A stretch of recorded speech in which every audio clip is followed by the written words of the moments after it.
बिस्मिल्लाहिर्रहमानिर्रहीम। अस्सलाम वालेकुम। आज 7 जून है और दिन है जुमे का। बहुत बड़ी डेवलपमेंट हुई है सुप्रीम कोर्ट ऑफ पाकिस्तान में। 3 जजेस को लाया जाना था, 14 इस वक्त जजेस हैं, 3 और जजेस आने थे। और एक तो जस्टिस काजी फाइज ईसा साहब ने अपना ही, जब उमर रज़ा बंदियाल साहब चीफ जस्टिस पाकिस्तान थे तो उस वक्त काजी फाइज साहब जो खतूत लिखा करते थे और एक बाद एक ख़त लिखा करते थे, कभी इमरान खान के ख़िलाफ़, कभी उनकी एहलिया के हवाले से, कभी किसी के ख़िलाफ़, कभी किसी के ख़िलाफ़। और पूरा उस टेन्योर में काजी फाइज ईसा साहब ने बंदियाल साहब को सांस नहीं लेने दिया। बंदियाल साहब हों या उससे पहले गुलजार साहब हों, इतने ख़त लिखे काजी फाइज ईसा साहब ने कि हर मामले के ऊपर ख़त होता था, तनकीद होती थी और मुतालबात होते थे, आइन की बात होती थी, कानून की बात होती थी, कायदा ज़ाब्ता। और जब कोर्ट में बैठते थे तो कुरानी आयात हदीस ये चलता रहा। और फिर जब प्रैक्टिस एंड प्रोसीजर आया तो 4-5 माह तो वो कोर्ट रूम में बैठे ही नहीं कि नून लीग ने बिल एक पास कर दिया प्रैक्टिस एंड प्रोसीजर, जब तक उस पर अमल नहीं होता तो मैंने काम नहीं करना। कई माह तक काजी फाइज ईसा साहब जो है वो तनख्वाह तो लेते रहे लेकिन उन्होंने काम नहीं किया। उन्होंने कहा जी क्योंकि मैंने हलफ लिया हुआ है कि आइन और कानून के मुताबिक चलना है, तो कानून क्योंकि प्रैक्टिस एंड प्रोसीजर बन गया है तो अब मैं काम नहीं करूँगा।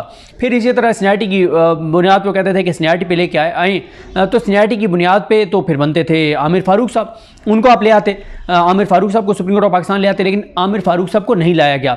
और आमिर फारूक साहब को इसलिए नहीं लाया गया कि क्योंकि अगर आमिर फारूक साहब सुप्रीम कोर्ट ऑफ पाकिस्तान में आते तो फिर जस्टिस मोहसिन अख्तर कियानी साहब जो है वो chief justice Islamabad high court बन जाते और फिर 2032 तक वो chief justice Islamabad high court रहते जब तक उनको सुप्रीम कोर्ट ना लाया जाता। और इस वक्त जिस तरह के वो फैसले कर रहे हैं, कमात दे रहे हैं, वो सारे आपके सामने हैं, जो कुछ मोहसिन अख्तर कियानी साहब जिस तरह के फैसले कर रहे हैं। तो आमिर फारूक साहब को वहाँ पर रखना ज़रूरी था, इसलिए काजी फाइज ईसा साहब ने उनका नाम ही सजेस्ट नहीं किया, क्योंकि नून लीग की हुकूमत चाहती थी कि आमिर फारूक साहब ही कंटिन्यू करें।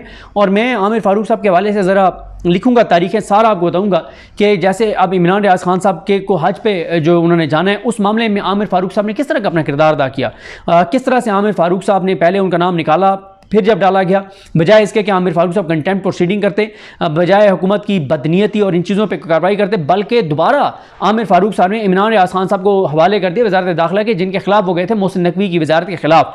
तो फिर कहा कि नहीं, मोहसिन नकवी की वजारत फैसला करेगी कि आपको किस शर्त पे पाकिस्तान से बाहर जाने देना, आपको हज पे जाने देना। ये हालात हैं इस्लामाबाद हाई कोर्ट के, इसलिए नून लीग चाहती है कि आमिर फारूक साहब रहे, और वही हुआ, काजी साहब ने उनका नाम ही सजेस्ट नहीं किया। फिर नून लीग ये चाहती थी कि किसी तरह से जो मलिक शहजाद साहब हैं chief justice Lahore high court, इनको सुप्रीम कोर्ट ऑफ पाकिस्तान में लाया जाए। इस हवाले से अब बड़ी डेवलपमेंट हो गई है। जस्टिस मलिक शहजाद साहब को लाहौर हाई कोर्ट से सुप्रीम कोर्ट लाने के लिए 5-4 से फैसला हो गया है। एक वोट से काजी फाइज ईसा साहब जो है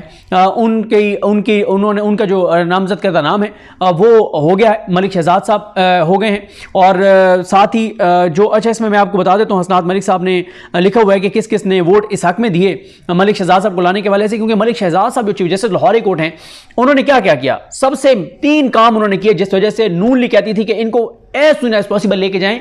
और एक वकील ने प्रेस कॉन्फ्रेंस करके बताया था कि सार्डिकल हो गई है। शहजाद शौकत, उन्होंने शहजाद शौकत साहब का नाम लिया था कि वो गए हैं काजी फाइज साहब के पास, और काजी फाइज साहब ने उनसे कमिटमेंट किया, उन्होंने अल्फाज ऐसे कहे कि इनका मैं कुछ करता हूं, यानी इनको सुप्रीम कोर्ट ले जाता हूं ताकि यहां से लाहौर हाई कोर्ट से ये यहां से फारिग हो जाएं। क्योंकि लाहौर हाई कोर्ट में बतौर chief justice Lahore high court तीन काम उन्होंने किए, क्योंकि वो तीनों काम उनके हलफ के साथ वफा वाले थे, आइन के मुताबिक थे, कानून के मुताबिक थे। उन्होंने सबसे पहला जो काम किया वो ये किया कि उन्होंने चीफ जस्टिस बनते ही आकर और 6 आज़ाद जजेस के नाम दिए कि इलेक्शन पिटीशन सुनने के लिए इन 6 जजेस को नोटिफाई किया जाए। और वो 6 आज़ाद जजेस थे। इससे पहले अमीर भट्टी साहब ने 2 नाम दिए थे, इन्होंने 7 नाम दिए। 2 नाम अमीर भट्टी साहब ने देकर गए थे, इन्होंने 7 और नाम दिए, क्योंकि पंजाब में 180 इलेक्शन पिटीशन हैं, 180 सीटों के ऊपर पीटीआई जीती हुई है। वफाक और कौमी और सूबाई असम्बलियां मिला के पंजाब में 180 इलेक्शन पिटीशन हैं। 2 जजेस इन्होंने लगाए थे, अमीर भट्टी साहब ने और सिकंदर उस्मान राजा ने मिलके। इन्होंने 7 और जजेस के नाम भेजे, ये नहीं कर रहे थे। उसके ऊपर इलेक्शन कमीशन एतराज़ात मुस्तरद किए गए। फिर उन्होंने पिटीशन शाहिद करीम साहब के पास लगाई। शाहिद करीम साहब ने सलमान अकरम राजा साहब की पिटीशन पर समीर खोसा साहब ने दलाइल दिए, और शाहिद करीम साहब ने कहा कि जनाब यही 7 जजेस 1 हफ्ते के अंदर अंदर नोटिफाई करें बतौर ट्रिब्यूनल, क्योंकि इनके पास चलने हैं तो फिर आपको पता है कि सीटें पीटीआई की वापस आ जाएंगी। फिर इसीलिए फिर ये इधर से ऑर्डिनेंस लेके आए 28 मई की छुट्टी करके कि जनाब रिटायर्ड जजेस भी लगाए जा सकते हैं और इलेक्शन कमीशन जो है वो ट्रांसफर कर सकता है इलेक्शन पिटीशन। और आज इलेक्शन कमीशन ने फैसला महफूज कर लिया इस्लामाबाद की 3 पिटीशन के हवाले से। दूसरा इन्होंने क्या किया, मलिक शहजाद साहब ने, इन्होंने जहां पे 9 मई के केसेस चल रहे हैं वहां पे इन्होंने जजेस लगाए, 5-6 जजेस लगाए, और उनकी बड़ा नाम है, उनकी क्रेडिबिलिटी उन जजेस की जो उन्होंने जजेस लगाए।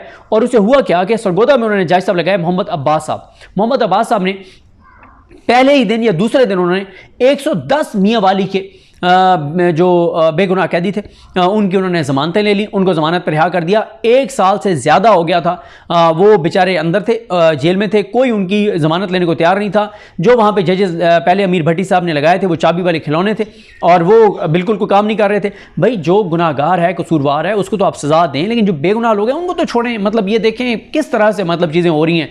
अच्छा, उसमें क्या हुआ कि उन्होंने वो किया जैसे ही, अच्छा उन जजेस को भी नहीं लगा रही थी पंजाब हुकूमत, उन्होंने तलब किया कमेटी को जिसमें मरियम औरंगजेब भी थी, उन्होंने उनको टाइम दिया, फिर उनको बुलाया, जब नहीं हुआ उन्होंने कहा अब 1 हफ्ते में अगर ये ना हुआ तो मरियम नवाज ज़ाती हैसियत में आ जाए। जैसे उन्होंने ये ऑर्डर किया तो इन्होंने नोटिफाई कर दिया उन जजेस को, 5-6 जजेस को जो ATC कोर्ट्स में, जिसमें लाहौर भी है और भी कुछ जगह हैं वहाँ पे।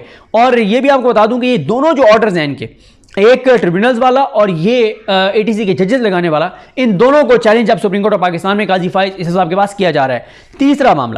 तीसरा मामला इन्होंने ये किया कि रीकाउंट के नाम पे PTI की नशिस्तें जो हैं वो वापस ली जा रही थी, तो 3 सीटें PTI की रीकाउंट के नाम पे जो ली गई थी, और रीकाउंट की दरखास्त दी, डबल ठप्पे लगाए और हज़ार वोट मुस्तरद कर दिए बिलाल इजाज साहब के, उधर एक राना फराज नून साहब के, और एक मुझे MP का नाम तो नहीं पता, लेकिन उसमें राना अरशद जो हैं नून लीग के, उनको जितवा दिया गया।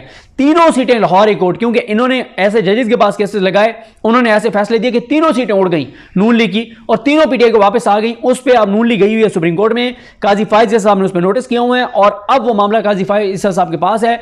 अगर काजी साहब ने यह कह दिया कि लाहौर हाई कोर्ट के फैसले गलत हैं और रीकाउंट करवा सकता था इलेक्शन कमीशन, तो इसी रीकाउंट के नाम पे 20 से 25 सीटें और PTI की इलेक्शन कमीशन ले लेगा। इस हवाले से इल्जाम ये लग रहा है, उमर अयूब साहब किसी ने प्रेस कॉन्फ्रेंस भी की थी, फिर उन्होंने खिताब भी किया था पार्लियामेंट में, उन्होंने कहा था कि chief election commissioner Sikandar Usman Raja से नून लीग की कमिटमेंट है कि आप 20 से 25 सीटें में दिलवा दो तो हम आपको जो है वो सफीर लगा देंगे जब आप चीफ इलेक्शन कमिश्नर के तौर पर रिटायर होंगे। अब ये जो सूरत हाल है, इस वक्त सूरत हाल ये है कि अब लाहौर में, अब पंजाब में बदतरीन इंसानियों की पामालियां होंगी। अब मैं आपको 5-4 बता दूं। 5 हक में वोट थे, 9 मेंबर्स हैं total judicial commission of Pakistan के, और किस किस ने कहा कि इनको ले आए? काजी साहब ने कहा कि काजी साहब को साथ किसने दिया? सुप्रीम कोर्ट के 5 जजेस होते हैं जुडिशल कमीशन के मेंबर, एक मेंबर ने साथ दिया काजी फाइज साहब का, और उनका नाम है जस्टिस अमीनुद्दीन खान साहब। कल भी मैंने आपको वीडियो में बताया था, जो इमरान खान को बहुत ज्यादा वो कर रहे थे, स्नब कर रहे थे, मत ये बात करें, रोक रहे थे, और बाकी वो बिल्कुल खामोश बैठ रहे, जिनका मैं बड़ी तफसील से आज सुबह वीडियो में जिक्र किया था।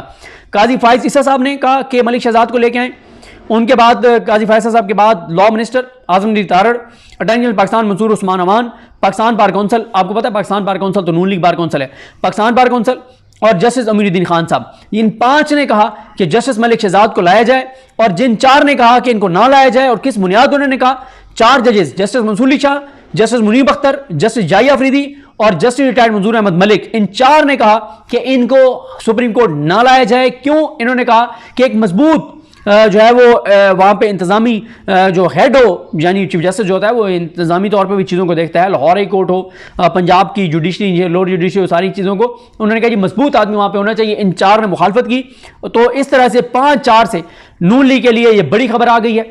और काजी फाइज ईसा जो है, एक वोट से काजी फाइज ईसा ने जो है वो काम कर दिखाया है कि अब पंजाब में तैयार हो जाएं, बदतरीन इंसानी हुकूक की पामालियां होंगी। पहले ही पंजाब में जो कुछ हुआ वो आपके सामने, अभी अजहर मिशवानी के 2 भाई उठाए गए हैं, और अब पंजाब में तैयार हो जाएं बदतरीन इंसानी हुकूक की पामालियों के लिए, क्योंकि अब पंजाब में जो है वो मरियम नवाज जो कुछ करेंगी, वो पहले इसीलिए वो भी नहीं कर रहे थे, वो जो हत्या इज्जत का कानून है ना, उसका बिल है, उसके ऊपर दस्तखत नहीं कर रहा था, गवर्नर ने रखा हुआ था। इंतजार शायद इसी चीज़ का हो रहा था कि जब ये मलिक शहजाद साहब ऊपर सुप्रीम कोर्ट में जाएंगे तब वो दस्तखत करेंगे, ताकि हत्या की इज्जत का जो कानून है वो वहाँ पे बरकरार रहे। और ये अगर ये होते तो शायद ये आज़ाद जजेस का बेंच बनाते और ये उसको कलअदम कर देते या सस्पेंड कर देते, जो भी करते।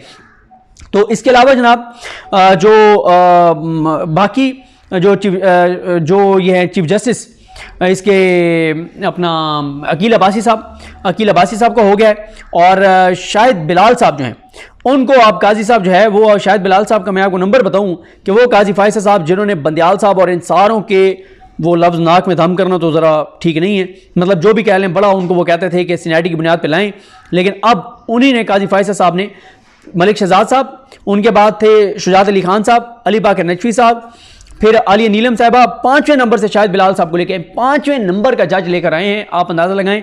अब इन दो को बहरहाल मुस्तरद कर दिया गया है, इन दो नामों को, अली बाकर नशवी साहब को और शुजात अली खान साहब, इन दोनों को इस काबिल नहीं समझा गया कि इनको सुप्रीम कोर्ट का जज बनाया जाए। अब आप देखेंगे जब शुजात साहब बनेंगे chief justice Lahore high court तो पता चलेगा आगे क्या होगा। तैयार हो जाए पंजाब वाले। अल्लाह ताला रहम करे, अल्लाह ताला करम करे। मुझे अपनी दुआ में याद रखें। अल्लाह करीम आप सबका हामी नासर हो। अल्लाह हाफिज़।